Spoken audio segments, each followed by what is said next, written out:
Okay, so magandang hapon, no?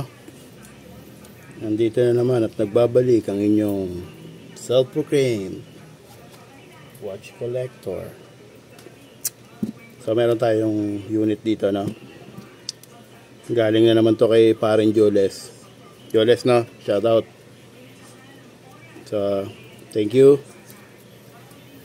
sa pagpapahiram or lend netong unit, no? Para magawa natin ng review at vlog video na rin, no? So, ang model nito is yung GDF 100, no? So, ito yung mga nilabas ng Casio na parang series of Master of G ba, na meron siyang sensors o yung use. In this case, sa unit na to, meron siyang altitude meter ba, tapos thermometer, meron din siyang barometer, no? So hindi siya nakadub as a man, no? Kasi ang G-Shock naglalabas siya ng mga man series, no? Katulad nito, for example, no? So ito Gulfman. So effective to siguro kung gagamitin ng mga seafarer, kasi ang tawag dito, tide and moon watch, no? Meron siyang moon data, meron siyang tide data, low tide, high tide, no? So maganda to sa mga seafarer. At meron ding Madman, no? Yung Madman, ganun din siya, may moon data rin to. Pero ang actual use ng Madman is parang yung Master of Land, katulad nito, ito. Medyo high-end na Madman. Sa tingin ko, magkasama to. Kung baga magka-category to, although hindi to top solar, kasi ito top solar tong unit kong Madman, twin sensor din siya, no? So ito, ganito rin yun, may compass, may thermometer. So ayan, mga twin sensor, no? Although hindi to top solar. So palagay ko ang battery nito is tama yung CR2025 or yung CR2025. So dinala rin sa atin to, no, para ipalinis, i-restore at i-change bat, no. So sige, let's get started, no.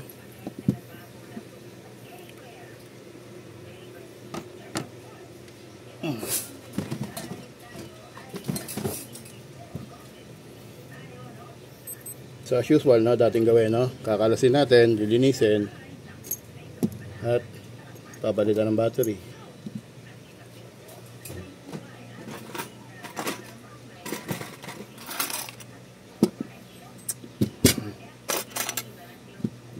Excuse.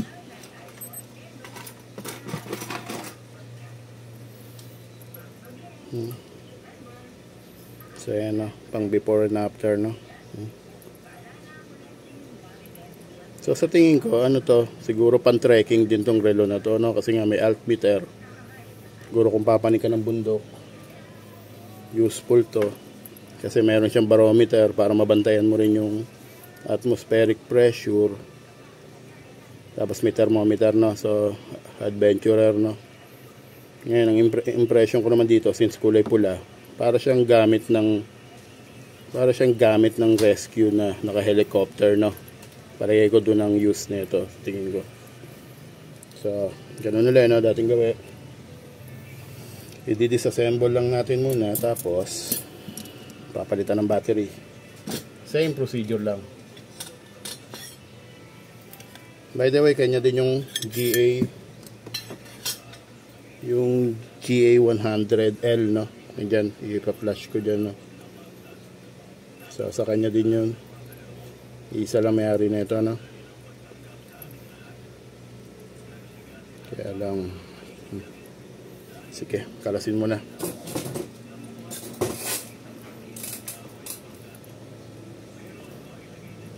Medyo gamit to, no? Kasi may tigas din, ah. So medyo gamit tong unit, no, kasi nakikita visible yung kanyang rusted part. Medyo ayan, no, kita. No, kita ba sa camera, no? Medyo rusted, no. So tumalon pa. So medyo rusted na, at parang feeling ko kaya siguro matigas kanina. Matigas na to, hindi na to gumagalaw. Problema, wala tayong replacement na itong ganitong size So sana makuha sa babad na. Malaman natin, ha. So ito rin, no, kita rin medyo may kalawang, no. So medyo matagal siguro na stock at nagamit tong unit na to. Visible yung kanyang mga kalawang compared dun sa isa na dinala sa atin, no, na medyo bago-bago pa. So hindi ko muna to bubuksan para doon sa battery, kasi kailangan sarado pag nilinis natin. Mas safe pag ganun. Tigas nga lang. At yung pin niya medyo hindi na nagalaw, no. Yun lang.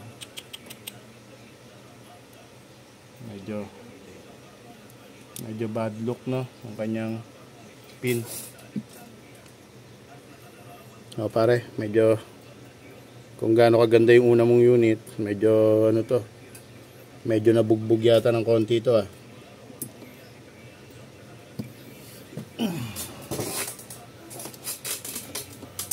May mga signs siya ng kalawang, no, kita, visible. Sige, tingnan natin anong pwede natin gawin.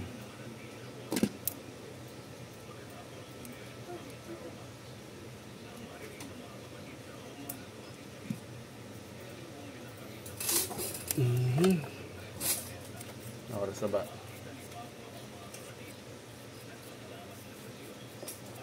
Alas 3 na pala, no?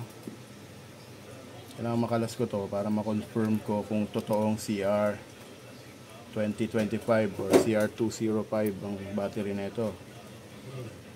Kasi mahirap bumili, baka mali. So kailangan mabuksan muna to, no? Pero syempre kailangan malinis muna natin bago natin siya buksan. Mukhang medyo deep clean tayo dito konti.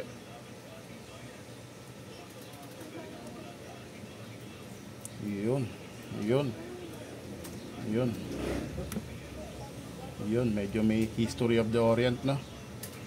Bakat yung ito yung tinatawag kong bakat yung paghihirap na may-ari, no? So andun yung sensor dun.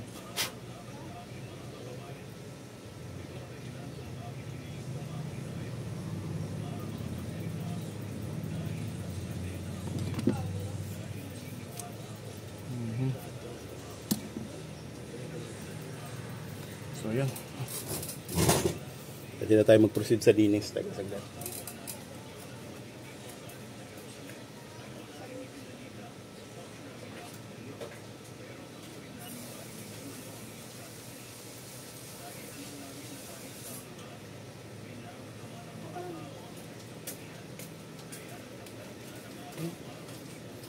Okay, kunin natin, ha.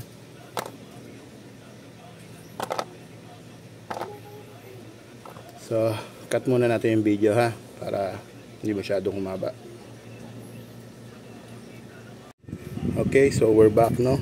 Nalinis na natin. As usual, ganun din, no. Sinabon lang, no. Yung mga bakat siya ng ano, parang kagat ng pusa, no. So yun lang napansin ko, no. May mga parang kagat ng pusa, no.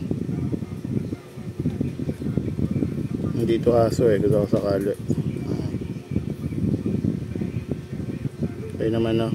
Okay naman to. Hindi ko palang nalalagyan ng pampakintab, no. Ayan, diba, para matuyo na maayos.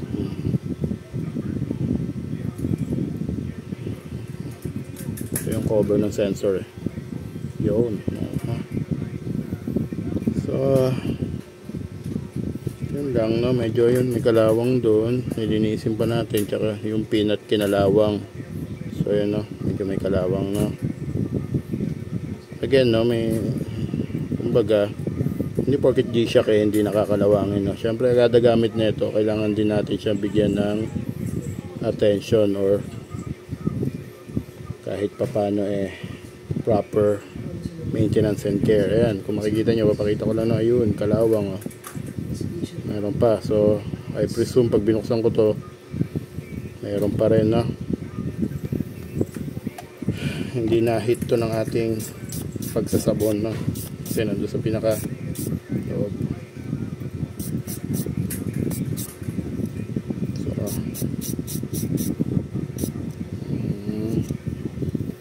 ngayon, bubuksan ko na siya para makita na natin kung ano yung battery. Kasi nga, nag-duty pa ako. At doon ko na isasabay yung pagbili ng battery. Nalaman natin kung CR 2025 nga, no? So, sige, nood lang kayo dyan.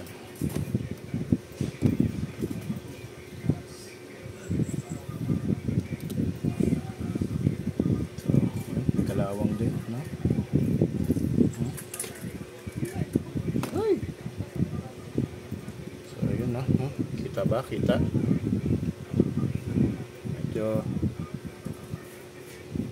Medyo, no?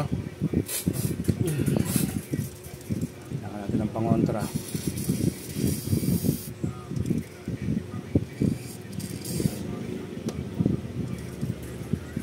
Paubos na itong WD-40 ko. Ayaw na maglabas, ha?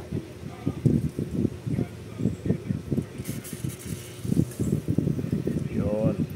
Babad-babad lang. Medyo, no?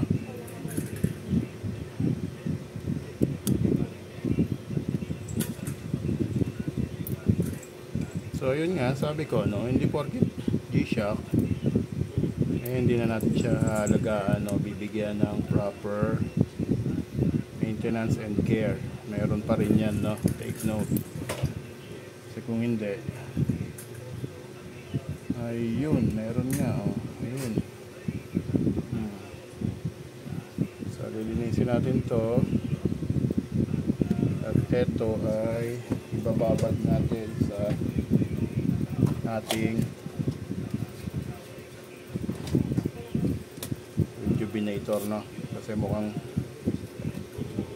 in bad shape yung kanyang o-ring. Mukhang kailangan natin i-rejuvenate, no?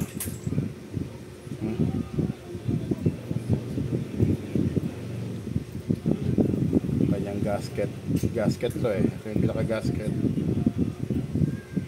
Nahulog pa.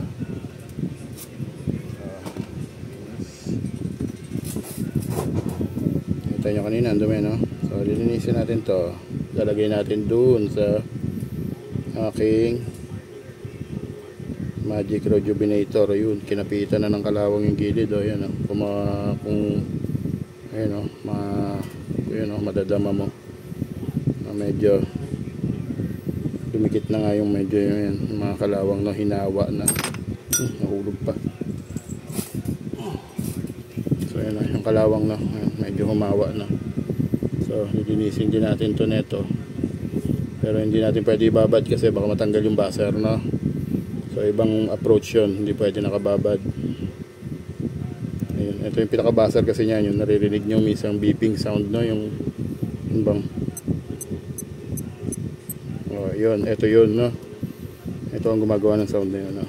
So, natin siya basta-basta pwede ibabad. Kailangan ito lang, yung gilid. Medyo may proper approach dyan, no?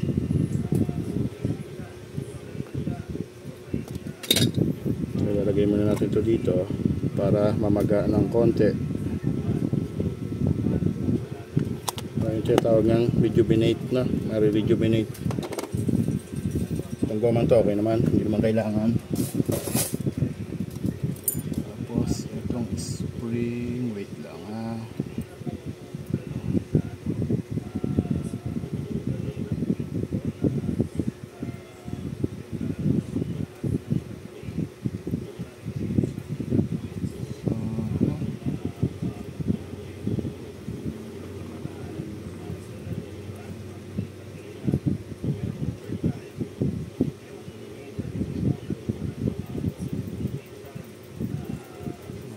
na-confuse bakit may basa. May basa.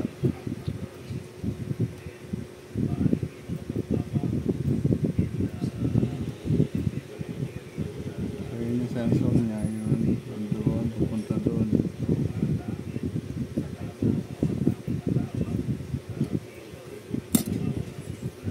Medyo may kalawang na to. Yun ang pinasok siguro to na pinasok to nung tubig, it's either naulanan, pinandagat, or else o yung mismong pawis natin, no? Tapos din yun, no? Tapos din yun ng problema.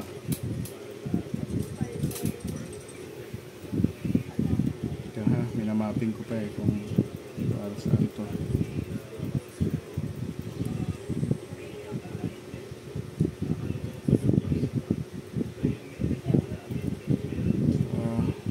Linisin lang natin yan. Pero right now, kunin na muna natin yung baterya na sa ganun mabila na natin.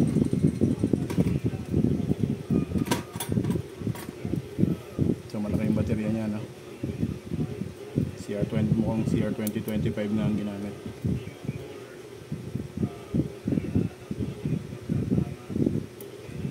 Likit nga lang.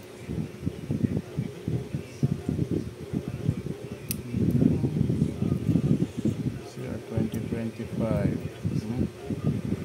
Parang meron ako yung CR2025 na yan. Sana meron, no? Malaki. Oh, meron nga. Oh, meron nga, oh. Yun. Tama. Ito yung binili ko na ano.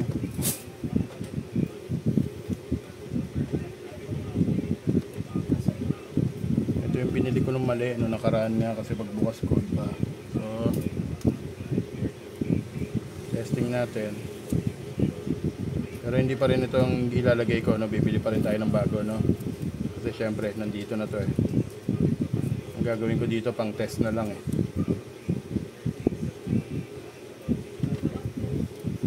Mas maganda to kasi Panasonic yung ginamit. Medyo lolobo-lobo ang ano. Ito Maxell naman, no?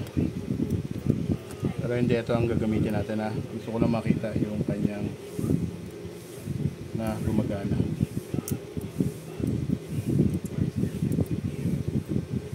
So yun, no? Okay, no? Okay yung unit gumagana. Hindi ko na rin i-AC pa rin natin para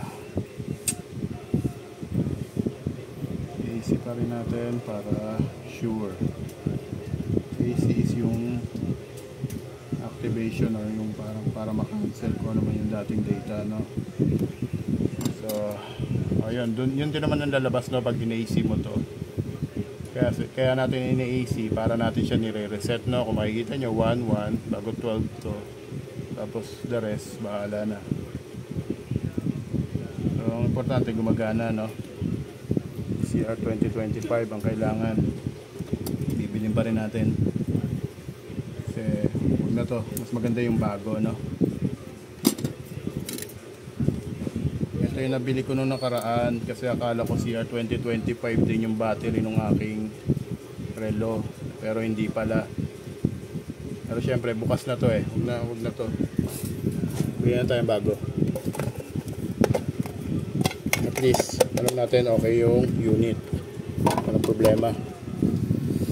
Maliban lang dito na, tsaka yun yung mga pin, yun ang magiging problema natin, no? Pag hindi natin na ibalik ng maayos.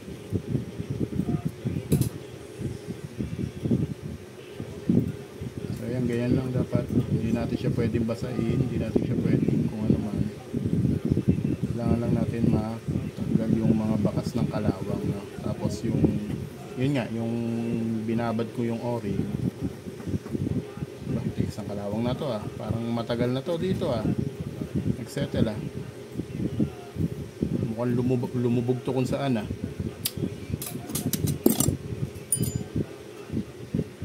Nagda-diver ba yung dating may-ari nito?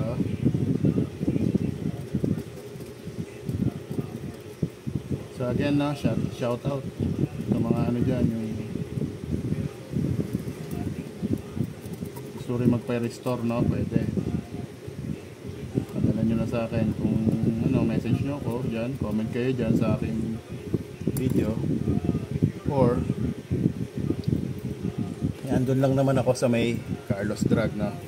Approach lang kayo sa akin, lapit lang kayo, tapos sabihin nyo lang kung ano yung intention nyo.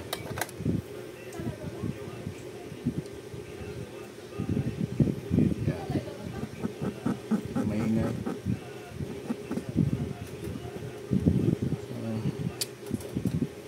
CR 2025, no?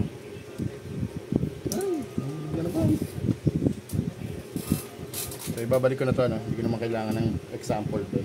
Alam naman natin yung code ng baterya. Ibabalik ko para maisara lang natin na maayos, no? Kasi hindi ko pwede iwan naman ako bukas to. Ayan. Baka humaba yung video, no? So, cut ko muna. Pakita ko na lang pag nalinis ko na at medyo nakaka 12 minutes na tayo, no?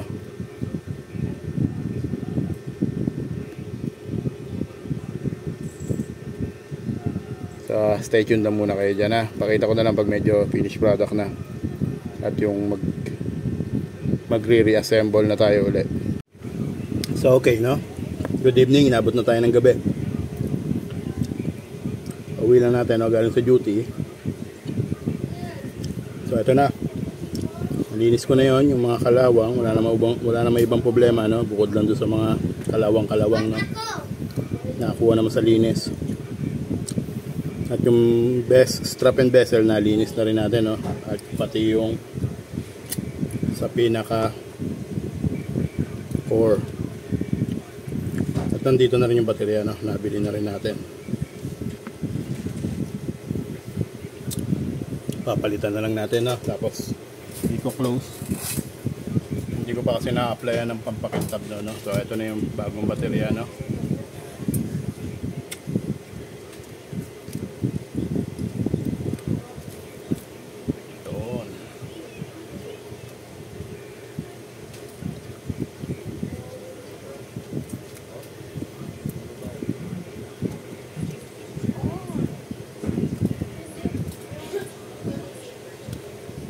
CR 2025, no?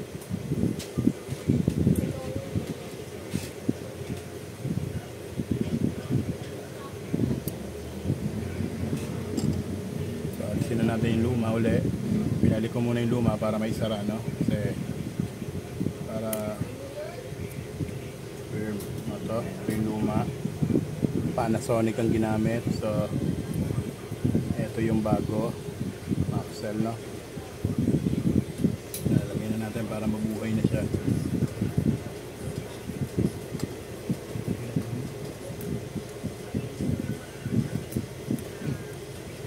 Sa loob, yan. Para maisara na rin natin, no? So, nalinis na natin yan. Kanina, ang dumi yan. Meron dito, kalawang. Nalinis na natin, no?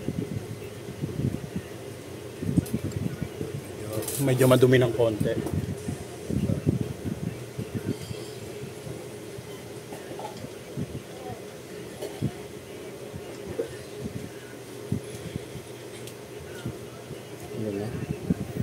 so naikabit na natin yung battery, no? Ayan, no? Meron na siyang display. Ang gagawin ko na lang dito, papahiran ko na lang ng pampakintab. Ibabalik yung o-ring muna pala, sasara, tapos saka natin papahiran ng papakintab, no? At a-applyan ko na rin ng sealant. Uy!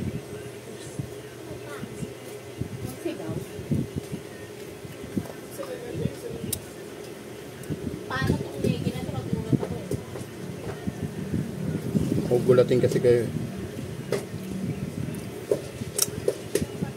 Okay, kakabit na lang natin tong o-ring. Takpan natin, baka makakontaminate.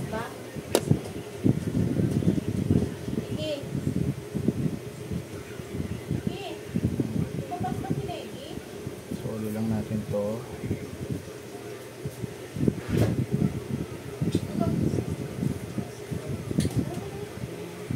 normal yan, medyo para siyang basa since medyo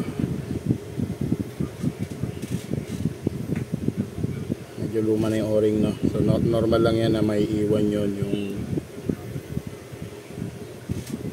ano natin doon.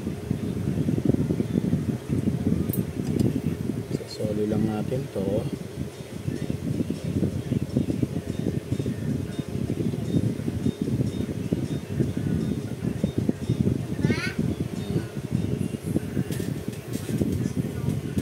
So okay na, no? Yung backplate na linis na rin natin, no? Kanina may kalawang yan, kita naman doon sa video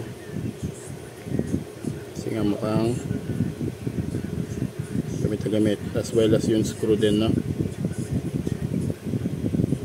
Hindi naman siya ganong gamit na gamit siguro palagay ko, pero para siyang napabayaan lang. Sabi ko nga sa inyo, hindi porkit G-Shock papabayaan nyo na at wala na siyang proper care.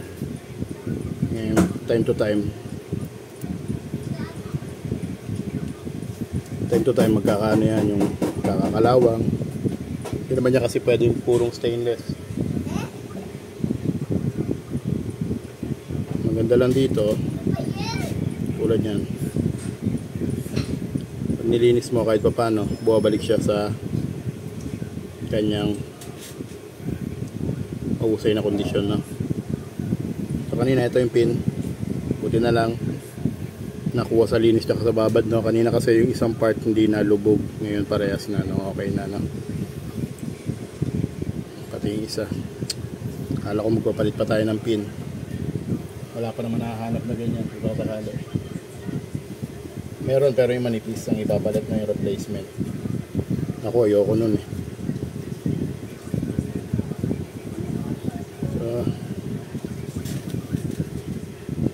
Kakat ko muna yung video, no? Kasi applyan ko pa to ng pampakintab. Mamaya na pag yung for full assemble na, no? So stay tuned, na. So okay, no? Final touch na tayo. So na-applyan na natin lahat, nalinis na natin, no?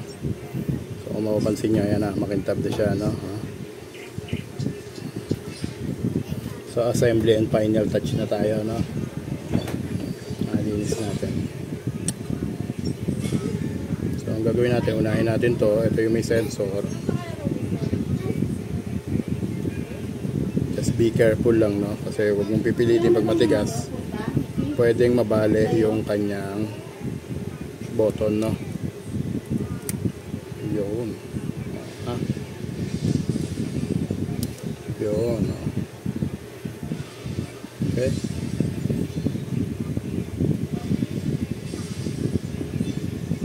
Okay na to, for assemble na to, no? Na-restore naman natin kahit pa paano. Ang hindi lang natin talaga kayang gawin is yung, ayun, yung may mga kagat, no? Talaga. So, siguro, pag consume na lang muna to, palitan na lang ng strap and bezel, no? Parang pinaglaruan yata ng pusa to, o small breed dog, no? Kasi maliliit yung tusok eh. Yan tingin ko, ha, or kung ano man, pero para siyang ngat-ngat. Kaya mo siya, okay lang. So set muna natin yung time, no? As usual, hindi ko pa na-set yung time na ito, ngayon pa lang, no? Medyo tricky ang button, ang hirap pindutin, kailangan nakaganito. So yun, no? Tokyo, okay yan. Time zone, daylight saving, syempre hindi na natin i-on, hindi naman natin to ginagamit sa atin sa region natin. 12-hour format, no? So hindi naman tayo military, so 12-hour format. Yun, usual kong ginagawa dyan, yun, no? So tama ko muna tong seconds yan, kasi pag pinipindot ko to magsisiro yan, no? Itinatama ko doon para sa gayon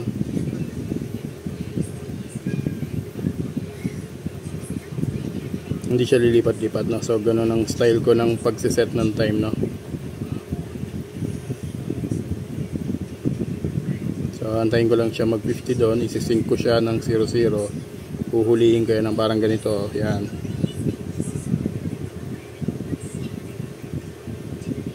Para ma-set ko ng yung time na nakasync siya doon.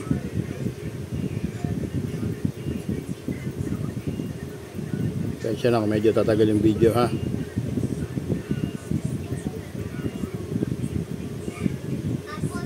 Yan na, malapit na naman eh.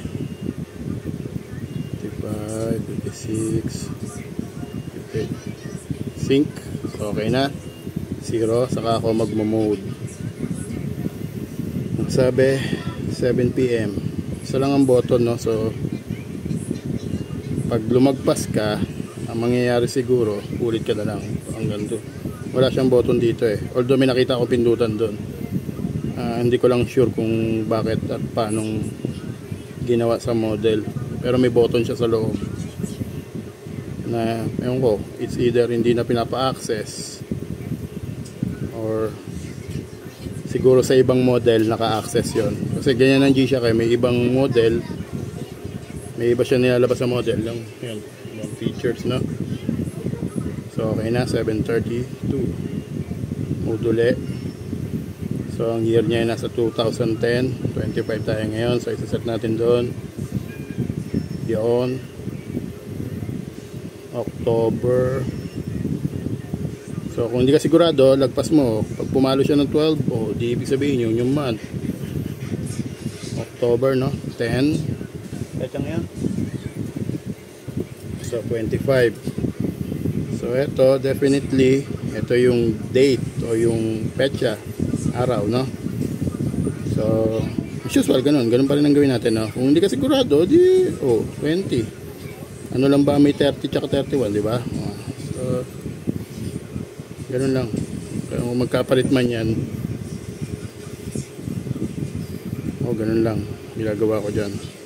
Ano ba nga yan? 25? Yun, 25 daw. Mode. Ang key niya, kung may key, kung mute. So, syempre, doon tayo sa key. Mode uli, light. Pwede mong gawin niyang 1 second kasi LT1, 1 second dyan. Pero kung gagawin mo 3 second, but I suggest 1 na lang para medyo tipid siya sa battery. So, bumalik na tayo sa Tokyo. Sa, anong tawag dito? Time zone. So, ibig sabihin, it's been complete, no? So, pipindutin na natin yung adjust button. So, yun na, no? Kaset na. Light. Kita ba? Light. Hindi kita, no? So, yun. Ganun ang light niya, oh. Ayos din, no? So, okay naman, no? All in all. Tingin ko sa model na to is protege siya ng Riceman. Ayan, ipa-flash ko dyan sa screen. Kasi ganyan ang G-Shock eh. Naglalabas siya ng ibang model, although halos magkakamukha, no? Para ma-enjoy mo sakasakali.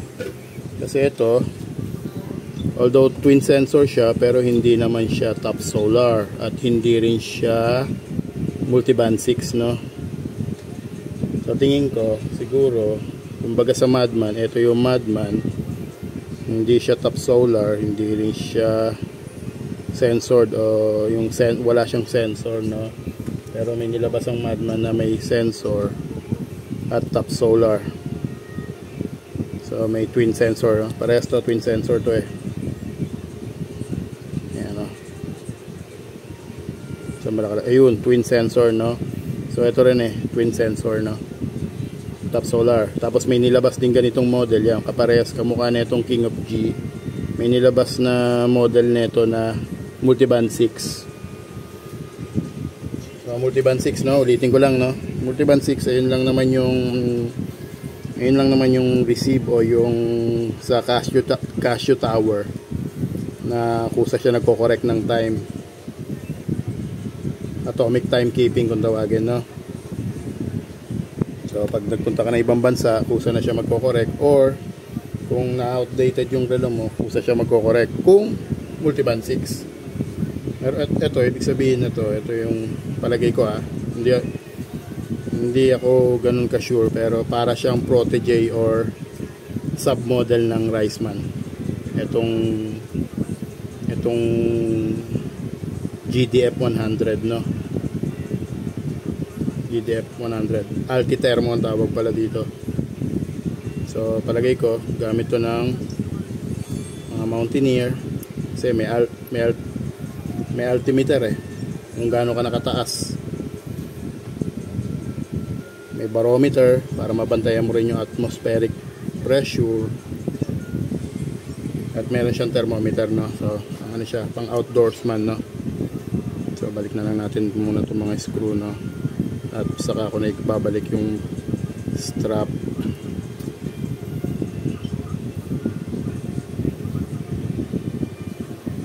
Medyo natapan ako sa ganitong strap, hindi pin. Hindi ko I wish yung mga model ng G-Shock eh, yung ditornilyo ba, yung mga gano'n, no? Ang mga gusto kong model eh, yan, ditornilyo. Pero pag dipin, medyo sisikwatin mo pa yung model.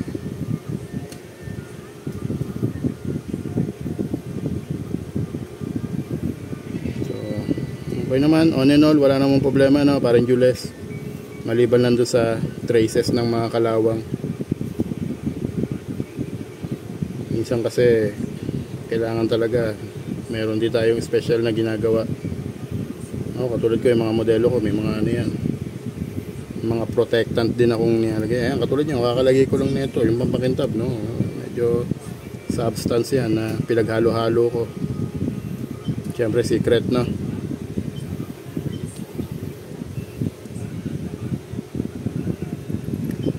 Pag ganitong dipin, buti na lang ito, kala ko yung isa kasi kanina hindi nalubog yung isa. Buti na lang external lang halos yung kanyang pagkabulok o yung nung nagkaroon ng kalawang na part. Kung sa loob yun eh, usually nababali yung pin at doon nagkakaproblema. Kasi pag pinalitan na to ng pin, hindi na siya ganun ewan ko pag pinalitan na to ng pin, yung manipis, ewan ko, hindi na ako komportable. So, yan. Bila.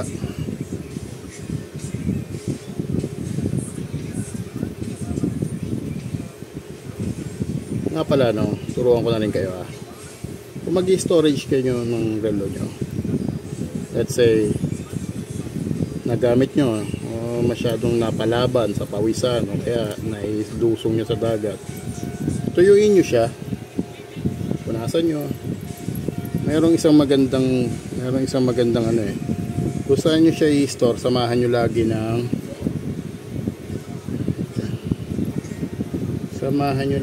ano, yung ganito at least moisture absorbent, no? Sa mga kahon ng sapatos meron nito, sa mga tumbler, pero ako gumawa ko sarili niyan, sama-sama ko lang.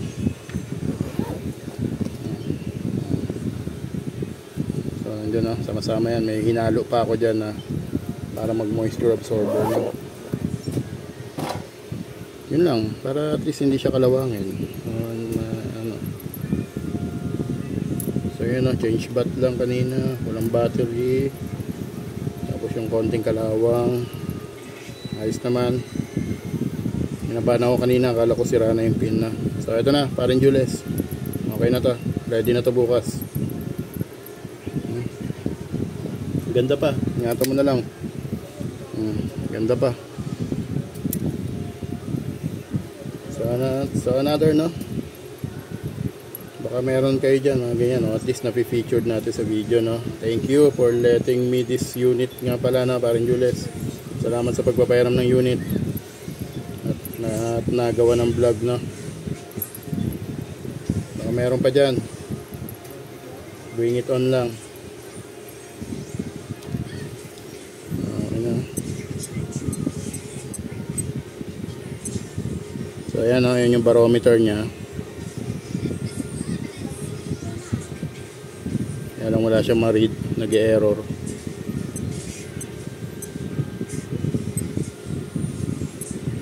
Yung barometer, no.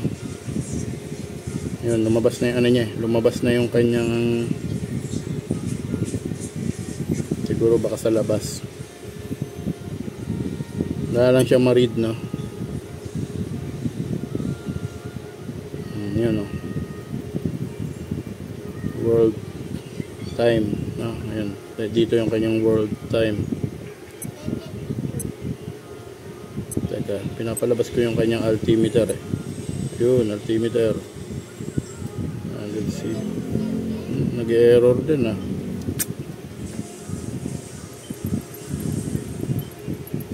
Baka walang ma-read, no.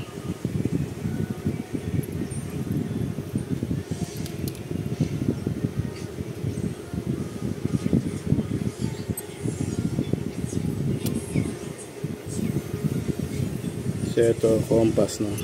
Sama na rin yung temperature dyan. Compass temperature to eh.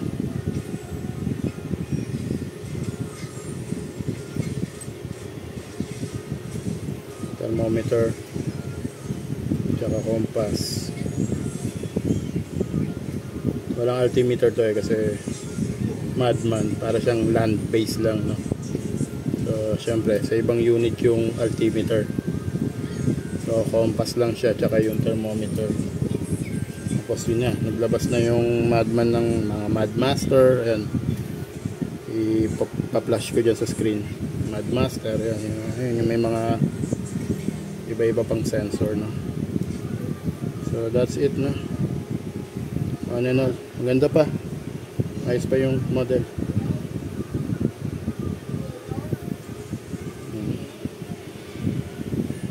Okay, there you have it.